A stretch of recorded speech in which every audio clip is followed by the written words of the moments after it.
What's up guys, how y'all doing? I go by the name of By Design. Welcome to my channel.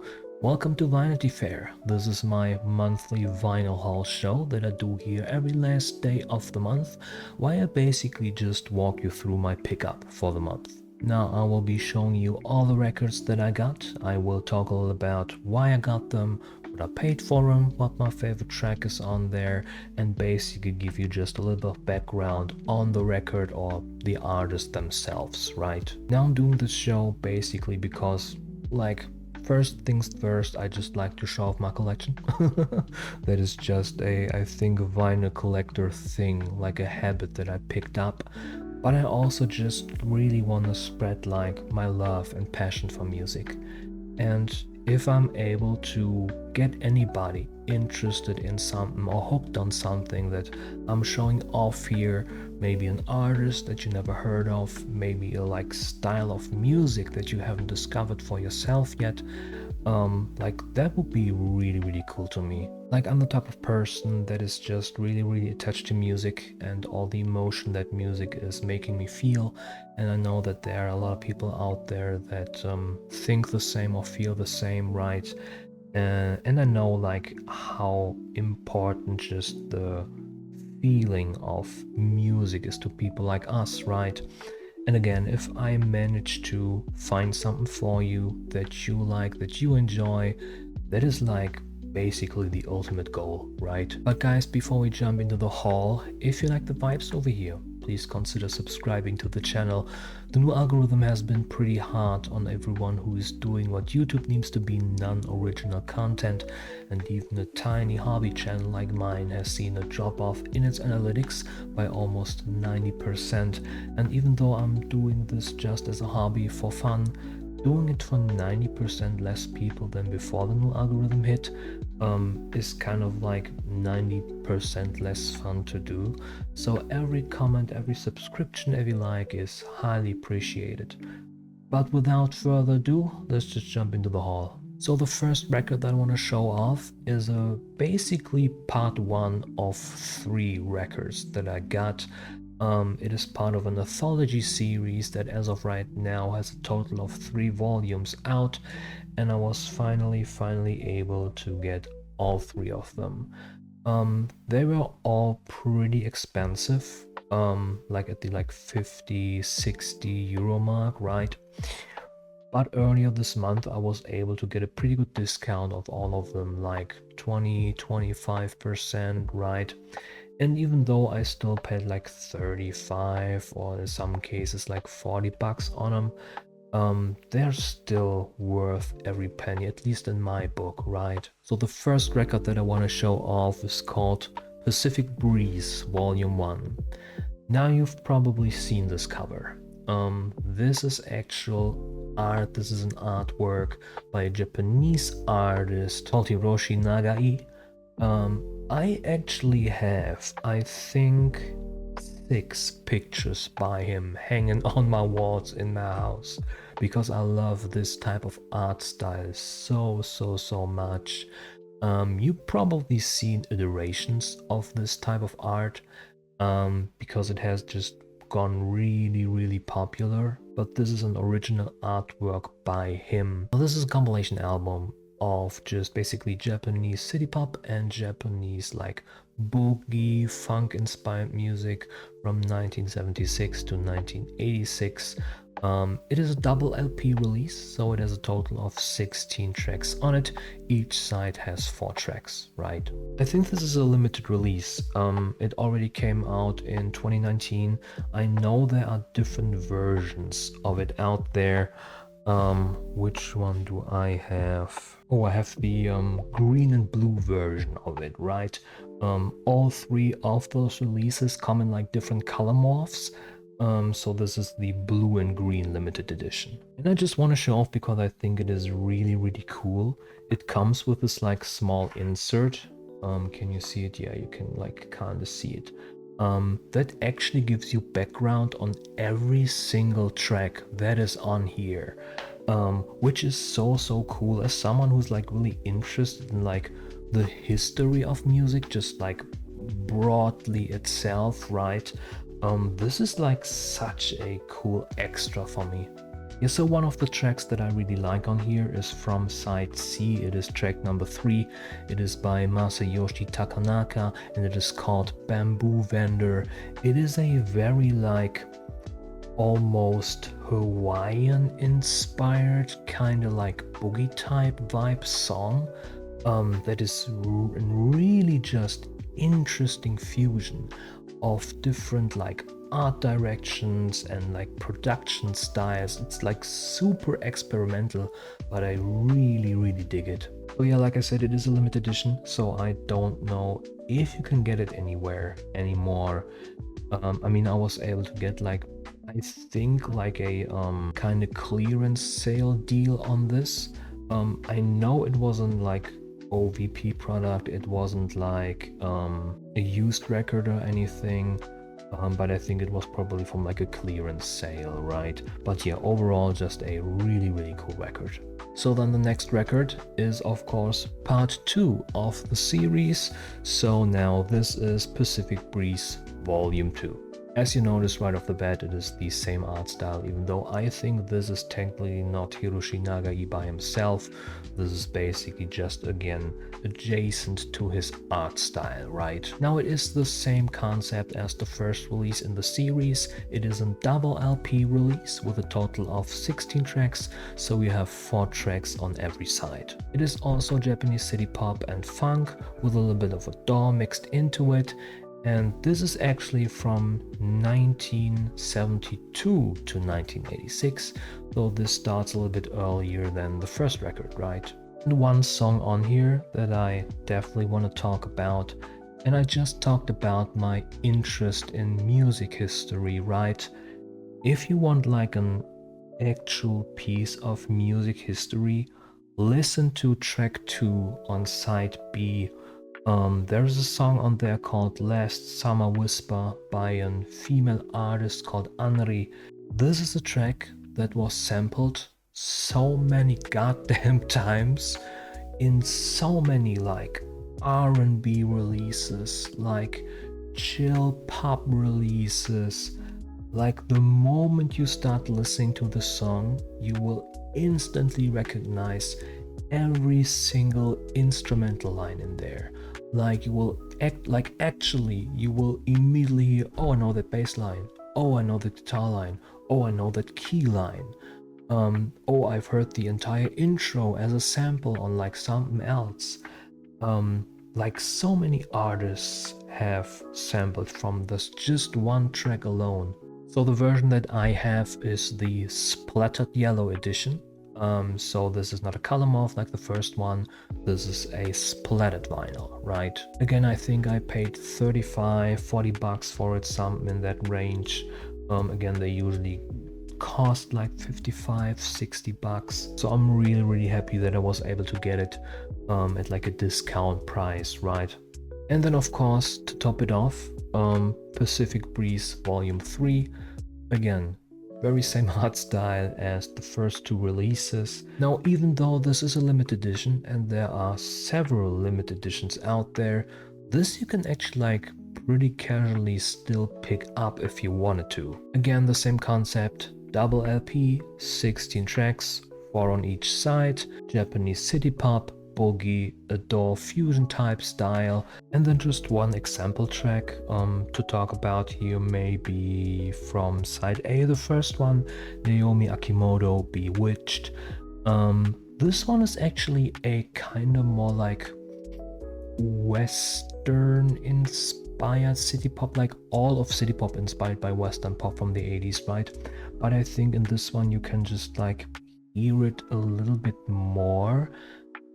Even though her vocal work is like still very Japanese, her cadence, right, is just still very Japanese, but like overall production wise, also when it comes to the instrumental, it just sounds a little bit more like Western kind of pop, also because of the like slower BPM of it. And then this is the Pacific Blue version of the record. Again, I think you can still get all 3 limited edition of these like somewhere on the internet. It originally came out in 2022, yeah. But yeah, overall the combination of all three LPs, all three compilation albums, the fact that I finally got them and not for the like full 55 or 60 bucks, or kind of just a personal highlight for me actually. So I'm really happy I got them. So with record number 4, we're actually going a little bit forward in time.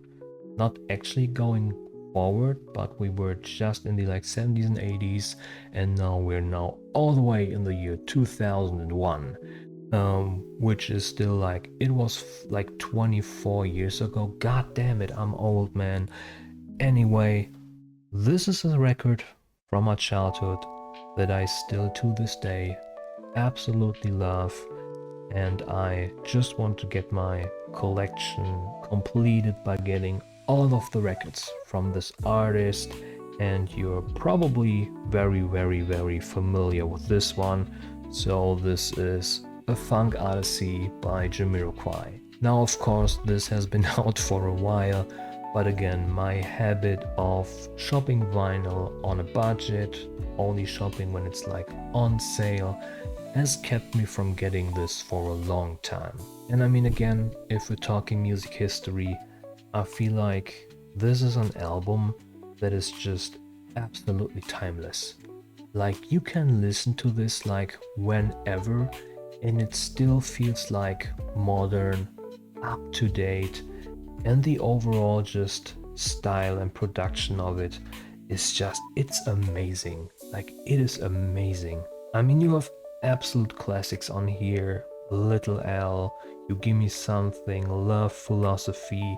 I mean, those are tracks you can put out anytime and everyone will vibe to it. Now it is also a double LP with a total of 11 tracks. I don't think that this is like a special limited edition. Let me just see actually. You know, it's just a black vinyl. But yeah, this is just again one of my absolute most favorite records from when I was a child. Or a teenager basically. I was already 12 when this came out. God damn. But yeah, now that I've picked up this one, I think I have every Jamiroquai record on vinyl in my collection, if I'm not mistaken. I mean, if by any chance you are not familiar with Jamiroquai, and you very well possibly could, right? They are a actually British band that started all the way back in like the 90s with a very kind of progressive electric funk sound that back in the day, like at that time, absolutely no one was doing.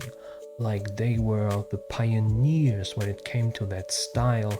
I mean, there were elements in there that also, like, a little bit later on Daft Punk would use when it comes to their like release, but it was different. It was very different. They were just basically getting inspiration from the same source, right? But you were like Jamiroquai, they're absolutely legendary. Again, if you're not familiar with them, just check them out, give them a listen. They're absolutely amazing. And for the last record of the day, we are actually going through a little bit of a switch up when it comes to music style, right? Because we've now gone through 4 records of basically boogie, funk, pop inspired stuff, right? And we're completely switching that up with a record also from my childhood that I really loved. This one is kind of like a whole different vibe, as this is the SMN album by Metallica. Now, Metallica was actually the first band that I saw in concert, kind of by myself, because like I talked about it like in a couple of other videos, my dad was a very big jazz enthusiast. He was a singer in a couple of like jazz quartets and quintets, and he also was a musician in a blues band. So ever since I was little, he would take me to like jazz clubs and blues clubs, and but that was a different experience, like from going to a big stadium and seeing a like huge band, right? So I think I was like 15 when I saw Metallica live for the first time. At that point I had listened to them for like, I don't know, 2 or 3 years. And yeah, the SMN album was basically like one of my most favorite albums, like Master of Puppets and Ride the Lightning. And yes, Ride the Lightning was one of my favorite records, that's just how it is. But yeah, just for the overall artistry, I just had to get this album. It is like, it was such a revolution when it came out. 1999, okay. Bro, I was 10 years old actually. I know I'm coming back to it, but again, music history wise, this is actual music history. Like, this was the first time anything like this ever happened. And again, I feel like it happened because they were really trying to make heavy metal or whatever they were identifying as at the time, to give it a more of like a positive space, right? Because back then, and I remember even being in like 2004, 2005, right? People were so negative towards the entire metal scene, right? And they were just really trying to just fight the stereotype. And I mean, us metalheads, we were such a small community. And again, I was a child, like I was 14, I was 15 by the time I went to that concert and I saw him live. And I remember my father actually being like pretty concerned. I mean, we went with like, we were 5 or 6 people, right? A couple of my friends and then their parents, who were like big Metallica fans. And they actually took us to see them. And even I remember back at the time my father would do like research, right?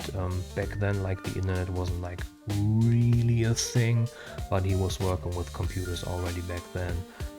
So he was trying to do what was considered research, right? And I remember him just like being really concerned about the type of music, right? And then also what would go on live shows and stuff like that. But man, that like being part of the community, especially since I like when I got older, right? When I was like 18, 19 and would go to like almost monthly shows, right? We had like a small group of friends and we'd go to metal concerts like, again, once a month basically, right? All kinds of like different shows.